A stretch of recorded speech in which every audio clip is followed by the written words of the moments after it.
Good morning, class 4. I'm Shela Goyal, your English teacher. Today we are going to cover to be verbs. We have already done verbs, but be is a special kind of a verb which is also known as irregular verb. Students, verbs can be in various forms: base form, present, past, past participle, present participle, future, and many more. So the base form of be is be only, be, and the present form be can be used in the form of is, am, or are according to the usage in the sentence. In the past form, it can be either used as was or were.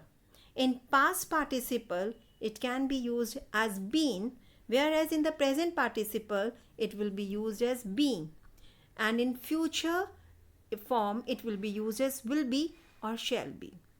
So students, as you are in class 4, we are more interested in present, past and future. Okay, so let us discuss how be is used in present. In the present form, it can be used as is. Now is can be main verb as well as the helping verb.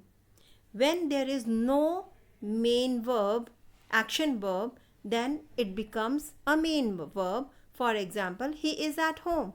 Here is main verb, whereas he is eating, in the presence of an action word eating, it is a helping verb. Now be can also be used as am. When the subject is I, it always takes am, so you can recognize it very easily. If I is the subject and it is a present form, then what you will write? Am. Okay, I am good. Here the adjective good is accompanied by I, and am becomes main verb. And I am playing football. Playing is the action word and am is a helping verb over here. The third way we can use be in present form is are. We are happy. Here are is main verb, and you are washing clothes, are is helping verb. You have to remember, students, that you always takes the plural form, that is are. Okay, the plural form of the verbs, subjects, as well as the second form of the person, are. Now be in the past form will be used as was or were. Let us see was. He was old. Here was is the main verb because there is no action verb with it. In the sentence I am washing clothes, washing is the action word, that is why was is the helping verb. Now students, it is very easy. If you have to make a past tense sentence, then you have to see that the subject is singular, then you will use was. But the exception is you.